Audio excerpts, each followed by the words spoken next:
बरमकेला तहसील अंतर्गत सुदूर ओडिशा बॉर्डर से लगे 46 गांव का इलाका, जिसे कोठी खोल के नाम से जाना जाता है, इस समय सूखे की मार से जूझ रहा है।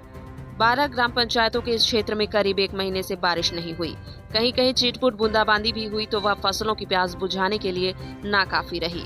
मिर्च, धान, मूंग, मूंगफली जैसी फसलें सूखने लगी है और खेतों में हरियाली की जगह पीली पत्तियां और मुरझाहट फैल रही है। गौरतलब हो कि किसानों का बयान हालत की गंभीरता और सरकार की उदासीनता दोनों को उजागर करती है। किसानों का कहना है कि हालात दिन ब दिन खराब होते जा रहे हैं।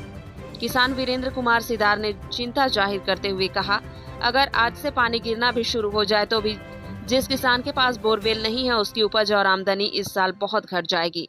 किसान चित्रसेन बरिहा ने बेबसी में कहा, क्या ही कर सकते हैं, इंद्र देवता से लड़ तो नहीं सकते। यह वाक्य केवल मौसम की मजबूरी नहीं बल्कि सरकारी तंत्र की विफलता पर भी चोट करता है।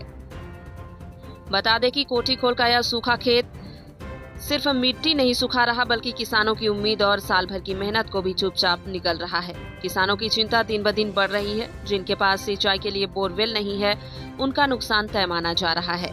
हालात ऐसे ही रहे तो कोठी खोल के खेतों में आने वाले दिनों में न फसलें लहलहाएंगी, न ही किसानों के चेहरों पर मुस्कान लौट पाएंगी, क्योंकि धान की फसलें अब मरने लगी है। अगर आसमान ने जल्द ही रहमत नहीं बरसाई तो आने वाले दिनों में यह इलाका और गहरी आर्थिक मार झेलेगा। प्रशासन और नीति निर्माताओं के लिए यह समय चेतावनी की घंटी है। अगर अब भी ठोस कदम नहीं उठाए गए, जैसे कि बोरवेल, सिंचाई साधन, आपातकालीन मुआवजा और वैकल्पिक फसल योजना, तो कोठी खोल का सूखा सिर्फ इस सीजन की फसल नहीं बल्कि आने वाले सालों की आर्थिक और सामाजिक स्थिति को भी बर्बाद कर देगा।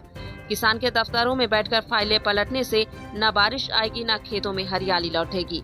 अब जरूरत है प्रशासन गांव-गांव जाकर किसान के साथ खड़ा हो, वरना इतिहास में यह लापरवाही एक और कृषि त्रासदी के रूप में दर्ज होगी।